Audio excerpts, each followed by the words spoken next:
Hey friends, today I want to introduce you to an entrepreneurial hero of mine. This is Joe DeCina, and some of you have heard of him before. He's the founder of Spartan Race, but we're going to get into a lot of topics that I haven't heard in other interviews with Joe. And I'm going to tell you why he's a hero of mine. But first, I'm Chris Cooper. This is Run a Profitable Gym. And I'm going to show you some interesting stuff that's available to Two Brain business clients. But we've also got a ton of free resources if you want. You can just join our free public Facebook group. Go to gymownersunited.com and it'll zip you right there. I get free stuff in this group all the time. We do a free webinar every month. Some of my mentors volunteer in there to answer questions for free. And it's just such a valuable place where you can talk about Joe and this podcast and the Spartan partnership and everything else that I'm going to reveal as we go. If you haven't heard of Joe DeCina, then here's what you need to know. In college, he started a multi-million-dollar pool and construction business. Then he started a Wall Street trading firm. And then he hung it all up and moved to Vermont, where he bought this little farm and he set up this general store and a bed and breakfast for hikers. And while that business was gaining ground, he started doing adventure races. And so he would travel around and he would do these crazy races that involved, every sport you can think of, climbing and canoeing, and like you'd have to find your way with a compass. And they were pretty extreme. There was even TV shows about this back in the day. And then he said, I want to make this accessible to the masses because it's exciting. People train for it and it could introduce them to fitness. And so years later, the Spartan and DECA empire it now serves like a million people worldwide every single year. They run like 270 events in 40 different countries. And they've had more than 7 million participants, from like little kids to elite athletes to like 90-year-olds, since it was founded only 12 years ago. He still does a lot of like ultra racing stuff. But what's really interesting to me is how he organizes his business. Most of us can only be a good CEO to one company at a time. Joe has several. They've gobbled up like a lot of their competitors, like Tough Mudder. They've just bought them out. They still offer Tough Mudder under its own brand, which is interesting. He started DECA, which could be an entirely different company, and he appointed a CEO from within, Yancey, who's going to be at the Two Brain Summit, to build up that program. DECA is like an obstacle course race and training program for gyms. And we have an amazing partnership with both DECA and Spartan that Two Brain gyms are really going to benefit from. I'm so excited about. There's a lot of stuff we're going to dive in here today. I think that no matter where you are on your entrepreneurial journey, you're going to learn a lot just from being around Joe. He's one of these people who you just like want to immerse yourself in. You want to follow around all day and just soak it up.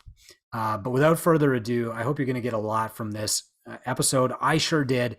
And just the perspective of a CEO at this level is really important to insert into your brain at least every month. Enjoy. All right, Joe DeCina, welcome to the show. Thanks for having me. Oh, it's a great honor. And I just explained to our audience exactly who you are. So it's such a huge deal to have you here. But today we're mostly talking about the connection between Spartan and gyms. And I'd love to hear, starting with the history of Spartan, when did you start seeing gyms get involved? Was there a connection with CrossFit or any other brand? It was a crazy thing that happened when we started this brand, God, 22 years ago in its first incarnation. And I would say about 12 years in, so like, let's call it 2012, it became obvious that the number one question everybody asked from any walk of life, anywhere in the world, big, small, wide, narrow, people, same, how do I get in shape for that, right? I want to do it, but how do I get in shape?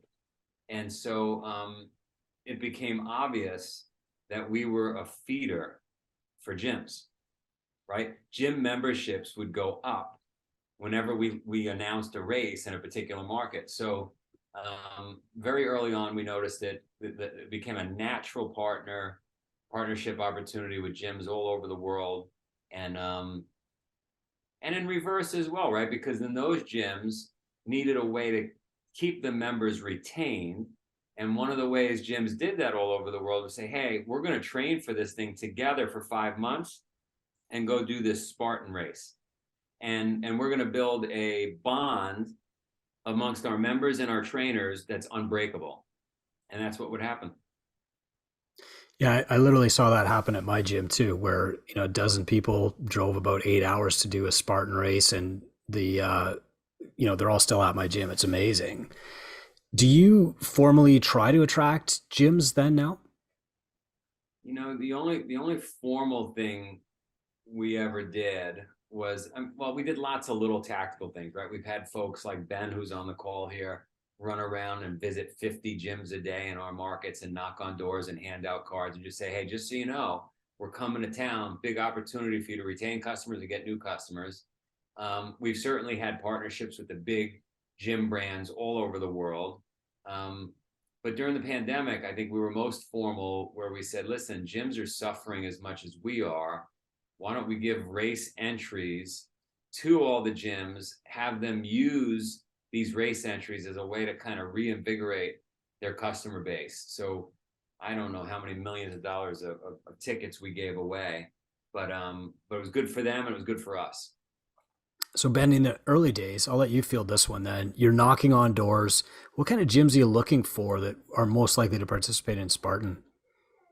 Yeah, we were heavily focused on CrossFit. We tried to partner with them any which way we could on the HQ side, and they were certainly very focused on their own mission, and obviously they're as big as they are globally. But to Joe's point, I was knocking on a lot of doors of really any door in a market, heavily focused on gyms, but really honed in on CrossFit gyms, and I'd hit CrossFit specifically, I'd hit maybe anywhere from 5 to 10 a day. And it doesn't necessarily show right now, but I'd hit a workout at the end of the day with them, and I'd sweat with them and work out with them. And that really helped to form, I think, the bond between us and the gyms. And Joe, if you remember that summit you did in Pittsfield, you flew a bunch of gym owners in. They were mainly CrossFit gym owners, and a lot of them were like, "Yeah, this kid who he wasn't the sharpest knife in the drawer, it didn't seem, but he came in, he sweat with us, he seemed to care about the brand, and I think that helped forge a lot of those relationships, and it's something that we try to continue to get done today." I do remember that. I apologize. My dog just showed up, this little terror. This is Ernest Shackleton, and he does not need a gym. he is. This is the fittest dog on earth. This crazy little dog. But That's anyway, great. I remember that. I remember inviting all those CrossFitters up to the farm. I also remember one of our death races. We had a bunch of those CrossFit gym owners come back, and it was early days for CrossFit. It was early days for us, and I remember torturing 300 plus people, including these CrossFit gym owners, by lifting. I thought it was humorous, that CrossFit just like lifted weights, and I thought there's just no way to get in the long distance endurance shape doing that. Certainly you get in great shape, but the stuff we were doing was much, had longer duration. And so I tortured them by having them lift a rock, pick a rock at a certain percentage of your weight, lift the rock off the ground, put it over your head, put it back down. Lift the rock, put it over your head, put it back down for 6.5 hours. Up, down, up, down. You guys want to lift weights? We're gonna lift weights. It was awesome. That's great. I could see what would appeal. A lot of especially the earliest CrossFitters would have just thought that was amazing. Yeah. These were definitely the first movers. Early CrossFitters that we had there. And the funny thing is now, years later, Dave Castro and the new CEO we just spent some time with, we're formalizing a partnership with them, and it's great. It's really great because their global footprint is as big as ours, if not bigger. So it's just a great fit. Yeah, I think so too. That's great. We've been trying to get that done for 12 years now. I've killed myself trying to get it done, and Joe and Jeff Connor got it done in a couple hours out on a course in San Francisco. It frustrates me to no end. Trust me. I was on a list early on where their head of their general counsel was sending me some emails saying, "Hey, you better knock off what you're doing." So I've seen a lot of it, so it's exciting. I was telling Dan McDonald, guy that works for us, it's just really exciting to see it finally come to fruition after just so many attempts to get it done, so many back channeled ways to try to get in and just get them to the table. Yeah, it's really amazing to hear.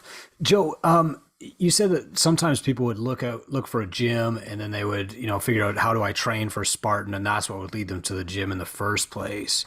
And that's interesting because usually I think of like using Spartan as a retention tool in the gym. Do you have any examples of like, in the early days, people seeing Spartan and having that inspire them to start their fitness journey?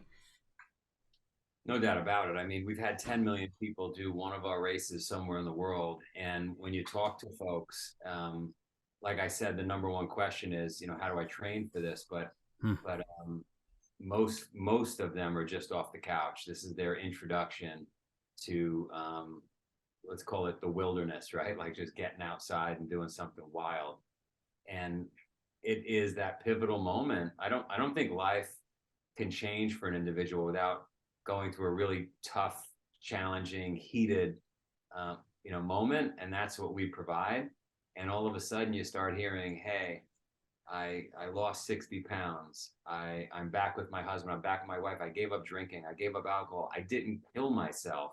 I literally had a gun to my head, but remembered I had the race with my team, held off doing it, and now I'm just doing these races, right? So like, it's unbelievable, really. I mean, every day I send an email out that comes inbound. The other day was a young 18-year-old girl that was dealing with cancer, found Spark. It's just unbelievable. Yeah, it's really inspiring, really. Early on, though, I don't know if maybe this was because the gym community just wasn't embracing Spartan the way they should have, but you started a Spartan coaching certification. What was the intent there? Because of that question, right? How do I train? How do I train? How do I train? It became apparent in the early days that folks on the fence, whether or not they were, deciding whether or not to sign up, wanted to speak to somebody that knew Spartan. Rather than walk into a random gym, they wanted to know, can you teach me, how to do this race specifically? So we said, we've got to come up with a certification so that for folks that are unwilling at this moment to cross the line and actually sign up for an event in their neighborhood is somebody that's, does tons of races, understands fitness, can speak to them in a language that gives them confidence. So that was the idea behind the SGX certification. What does an SGX certification look like? Like, what's the process? Well, we took a Dr. J who had completed a few death races. And I said, I want you to make it the toughest certification on the planet. The first iteration of it, no one passed the test. No one, we couldn't get anybody certified. And but he finally figured it out. He's got a couple of thousand now certs out there. It's 2-3 day cert, lots of paperwork, or textbook, I should say, lots of physical in-person stuff. And the folks that do it are incredibly passionate about not just the brand, but the lifestyle of being a Spartan. Mark Devine's new book actually talks about that first group and how nobody passed. Nobody passed. Yeah. It's a So common now, thing in Pittsfield. Anything that happens in Pittsfield it is not easy. That's right. that's great. So why should a fitness coach, be they CrossFit or something else, why should they take the Spartan Coach certification then? Well, I think really, if you're a good coach and you've been doing it for a while, you probably have most of the knowledge, right? But by having this badge, it gives this giant Spartan audience and the Tough Mudder audience globally confidence. Not everybody, folks have figured out how to train for these races themselves. They feel comfortable just walking in gyms, but there's a percentage of folks, and it's a big number, that want to talk to somebody and be coached by someone that's certified in this language. An expert. Yeah. It's from a business perspective. When I talk to gyms, The value proposition is installing a Spartan expert in your facility to want to handle all the questions that people are going to have. Customer service. How do I do this? What do I eat? It's very powerful from that standpoint. And then it also does provide continuing education credits for NASM and ACSM and some of these global powerhouse certification platforms. There's just benefit there that they have to do anyways, and it opens their eyes up to something new, something relatively young if you look at the fitness industry, right? And that's the value proposition that I try to put across when I'm trying to get people to partner up with us and come along in the journey. That's great. I think that having a Spartan race on the calendar can definitely make the gym money too, and we can come back to that a little bit later. But I wanted to ask that question before I asked about DECA, because it's very easy to kind of confuse the two programs, right? So maybe Joe, you start with like, what is DECA? Where did that come from? And who does it? And then we can come back to the Spartan certification. Yeah, what happened with DECA was I was in the woods in upstate New York. I was running a race, and there was a team of about 12 women running through the woods. And since it was single track, I had the opportunity to listen to their conversation. It was at a Spartan race. And the conversation went something like this: I can't believe we ended up here. We had done the Spartan City Field, which is a little more sterile, right? It's clean. It's up and down stairs inside City Field. And somehow they got motivated to come out and do this race in the woods. And they were questioning their sanity. And I thought, gee, we do need an on-ramp, right? We need something that's hard, because everything we do is hard and challenging, but is a little closer to home. We'll meet the customer where they are. Maybe the obstacles or equipment they're used to. And so DECA was born. 10 fitness challenges, 10 pieces of equipment, 3 different distances. And I have to say, hard as hell, but you're not going to see mud. You're not going to see water. It's indoors. All times are kept from all around the world, so you can see actually how you do versus everybody else. It's exactly the same. It's a little more difficult to make a Spartan or a Tough Mudder exactly the same because it's different terrain. And it's epic. First one I did, I didn't have shoes on. I was just it was during COVID. I was checking it out. I got sucked into competing. I almost vomited at the finish. I thought, gee, this is a short distance, but again, it goes back to that CrossFit style workout where it's incredible intensity for a short period of time, and it hurts. Hey, Ben, maybe you can paint a picture for me of like, what is a DECA challenge? I sign up for it, I show up, I have no idea what it is. What am I seeing when I walk in? Yeah, I mean, we set these things up inside of conference centers, and we just ran our world championship in Atlantic City at the convention center down there. And the stations, it's almost, I like to liken it to when the elites are going off and everybody else is there watching. It's kind of like Tiger, when Tiger was coming up and people were just flooded at one hole and following it from 1 through 18. And we've just got 10 different stations. It's the same station every time. It's I don't have them all memorized, unfortunately. I should, as a sales guy who should know every product. So and Joe will probably tell me that after this. But the ski ergs out there, the rowing machine, the assault bikes.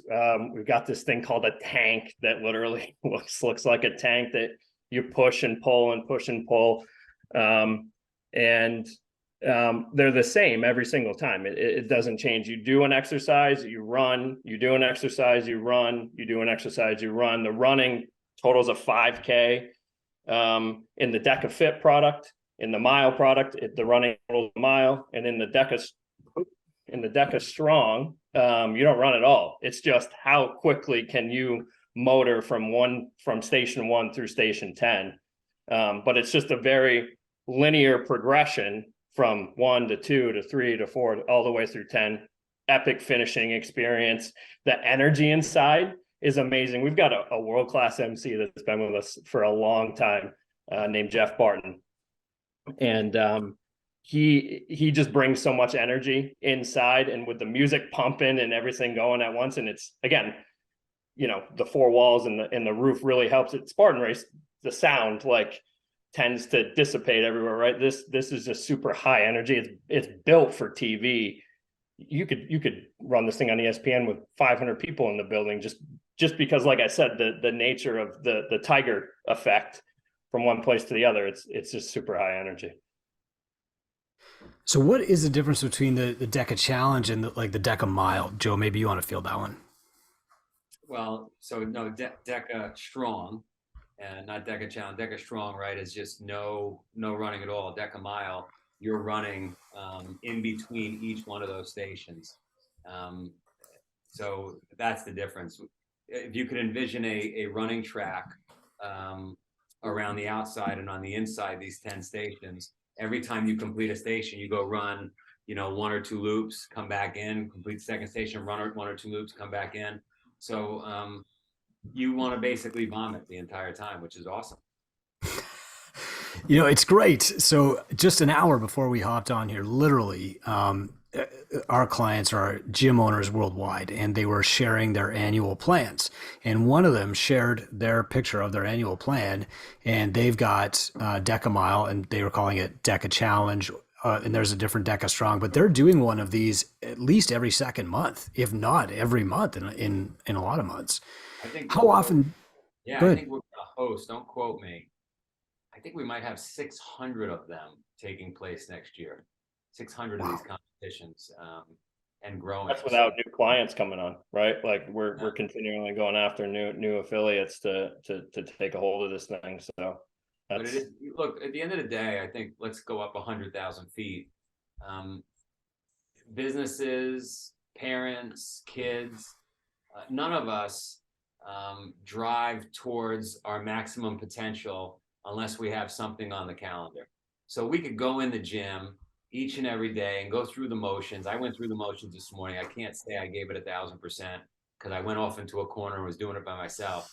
But if I know I got something coming up, it changes the game, right? The way an Olympian trains for the Olympics versus the way an Olympian trains just because, 4 years from now he's got something or she's got something, like 2 different things.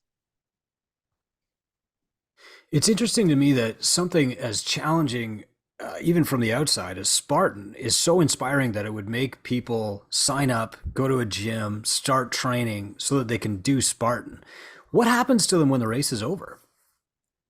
They're depressed. Really? they're looking for something new, and they're signing up for the next race.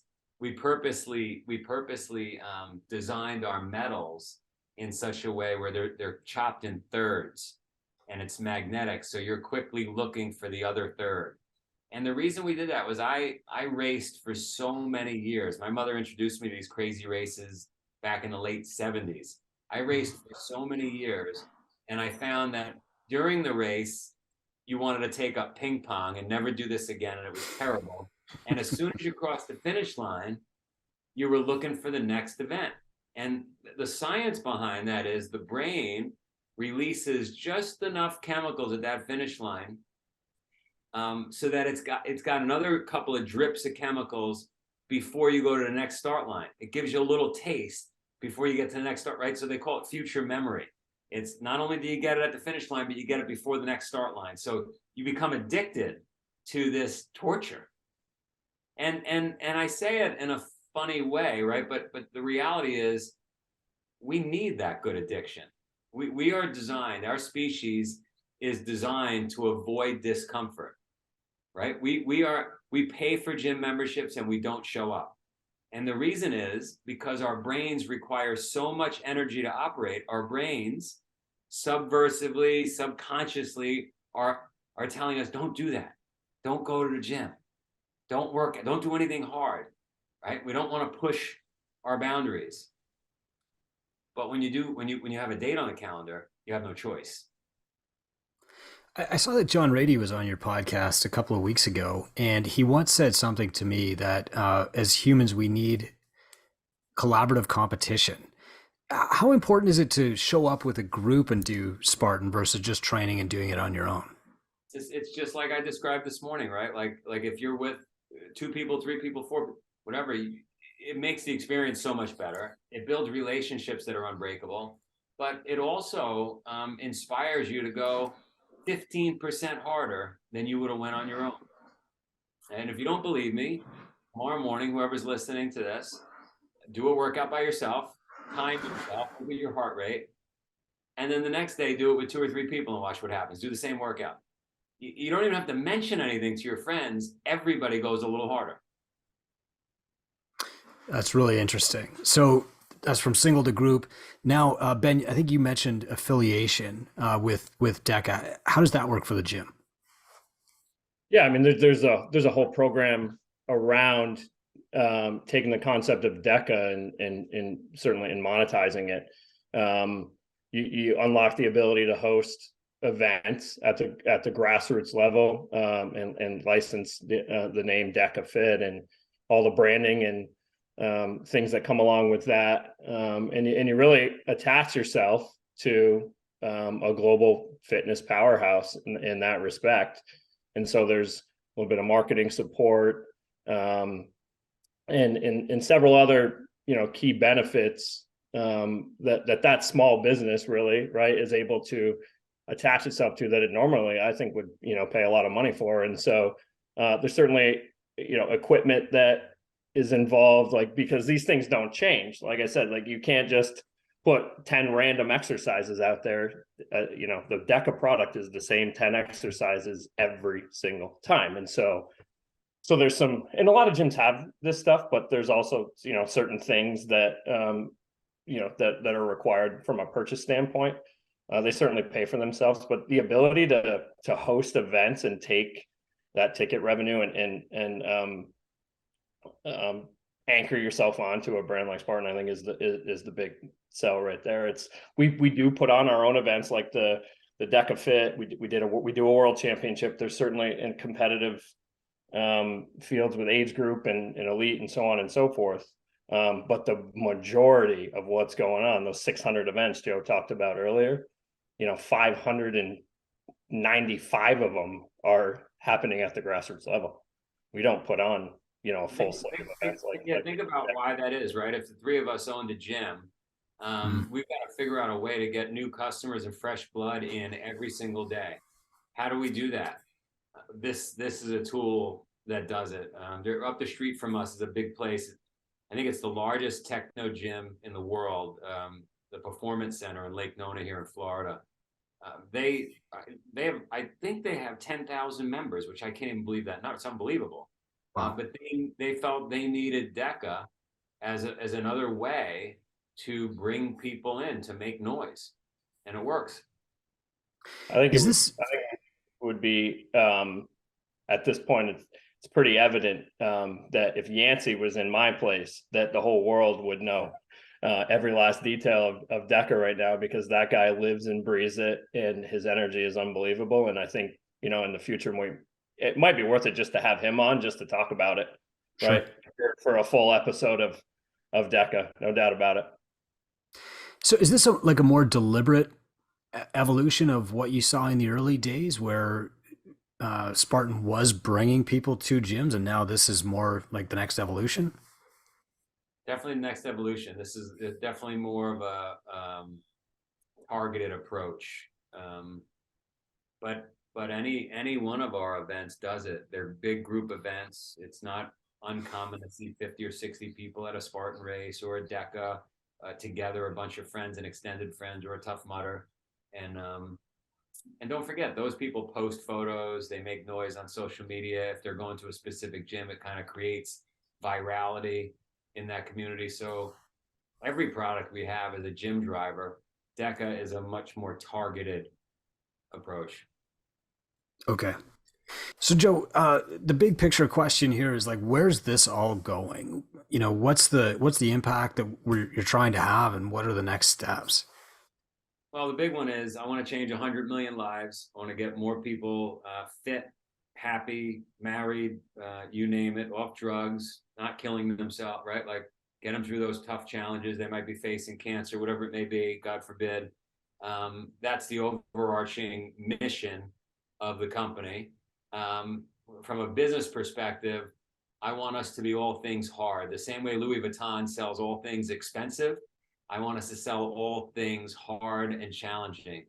The kind of stuff that you've got to scratch your head and say, Gito, I really want to sign up for that, because it's only the hard and challenging things in life that you talk about, that you remember, that become those stories that get passed on. We're never going to sit around 2 years from now talking about that time we sat on the couch and ate a bunch of popcorn and watched that show, right? We are going to talk about that time we were in the rain, our car got stuck in the parking lot, we somehow barely finished that race. Those are the great stories. And I know this because I've been doing it. I've been doing it for 43 years. So. Well, I can't think of a better place to leave it than that. So, Joe, Ben, thanks so much for coming on and sharing the vision of Spartan and how it aligns with microgyms.